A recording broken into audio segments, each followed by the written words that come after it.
I got another chance to play a ton of cool games at PAX West this year. Here are some of my quick thoughts and, more importantly, an interview with someone working on each game.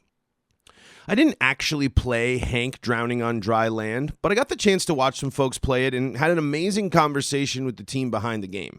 This game is all about manipulating and using time within the game to solve puzzles and advance the story. But the work it took to make this game and that concept was amazing. Let's learn more. Hello, my name is Kuba. Like my title, I don't know what my title is. I'm an indie programmer, indie developer basically. I work with my friend Vitek. Together we are called My Next Games, and we're making this game called Hank Drowning on Dry Land right now. And so it's a very cool look. I'm very excited to dive in here. It looks great. Just give us the quick pitch about the game. Tell us a little bit about it. Okay, so think Batman, but always drunk, and he can time travel. This is the one-line pitch. Usually, but how do you play it? And I like to describe it as a game where you play a co-op with yourself, co-op game with your past self. So how does it work?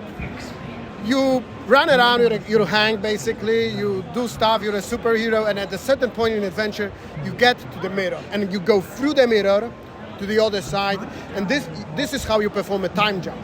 And now there's going to be two of you. The one that's going to be doing exactly what you did up to the point you got to the mirror, and the new you that comes out of the mirror from the future that you control.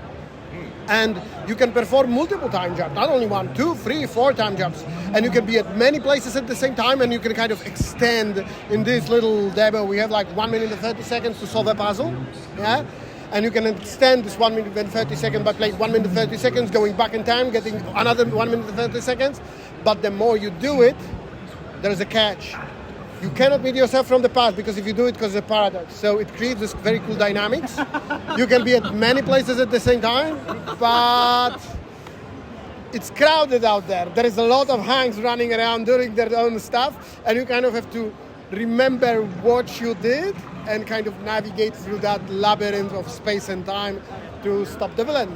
So not only do you have to kind of make sure you're doing everything, you're solving the puzzles, but make sure you're not spreading yourself too thin. Yeah. Like maybe not too thin, like too thickly, because like you're taking space, and you want to be just like, if you're like just wandering around lost, and like it's going to be hard to kind of avoid yourself because you're going to be all over the place. You're playing this sneaking game, but you did the pathing for the enemy that you're kind of like hiding from, Right. Yeah. And so how did you come to this idea, and how did you bring this to life? That seems like a pretty ambitious idea to actually create a game with. Yeah, so the idea, Back to the Future. There is a second movie, there is this scene that is like in the second movie, there is a scene when Marty McFly goes back to the dance where his parents meets again. And now there's two Marty McFlys, one from the first movie doing stuff he did in the first movie, and new Marty McFly that tries to find the almanac and all the stuff, and he tries to not to screw up his previous self. And this is basically this, but the game, this is where the idea comes from. But like how to make it happen, like we worked very long to kind of, can I stop? Yeah. There is a bug. This is a bug. You cannot jump through it because it's impossible. Because the dog, you have to kind of let the dog out first, because it's a bug. Sorry, my bad. So how we kind of build it? It took like 6 years, because we kind of had to build a very specific tag, because the game is like the game requires a lot of precise pathing, and you have to be very clear what you're doing, so it's easy to make mistakes. So we introduced a rewinding mechanic, which is Hank is a time traveler, so we can rewind the game, fix your mistakes. It's pretty like cool that way, that you can kind of manipulate it. But like other games, like normally games allow you to rewind only like 30 seconds, maybe a minute, because there is a memory issue. Yeah? You cannot go that far because you run out of memory. So we created this whole system of like game logic that allows to, like, I don't want to go to many, I'm a programmer, so if I get too geeky, stop me. But like it basically is very efficient with a memory and how it records previous runs and previous things that happen. And this way we can go minutes or even hours to kind of rewind it. So we actually got a grant for that because we're from Poland. We're from Poland, and we got grants for this idea from Polish government and the European Union. So to make it happen, kind of.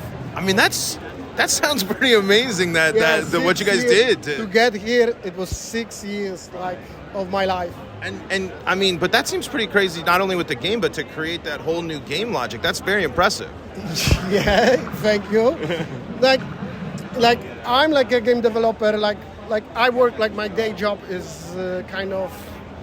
I'm a developer. I've been developing games for 17 years now. But within a regular, game development environment, there is very limited stuff you can kind of do. And even though I develop games for a living, there is not much place for exploration.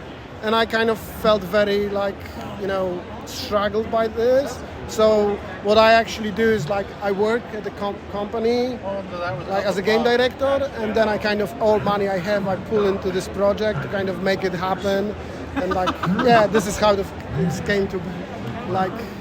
This is my little baby, basically. I mean, it's amazing here. But anything else we haven't talked about, or anything else you want folks to know about the game, and anything release date, where to get it, any of that stuff? We don't know where it's gonna. We hope to release it this year.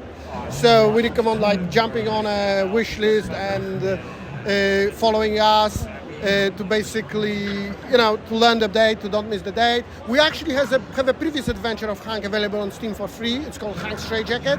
It's much smaller. It's basically a dialogue system prototype for this thing, because we didn't know how to put together dialogues and time travel together. So we made this little prototype, and we really liked it. So we made a little escape room adventure out of it. And if you want to learn more about who's Hank and who's Unraveler and what's the dynamics between them, you can play that.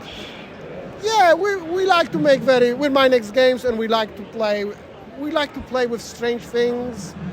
So I don't know, follow us if you like strange and cool games, games that try to do something different. I don't like genres, because they kind of struggle you into this funnel that you have to kind of follow. I like to explore with strange things. And if you're into that, follow us on our journey.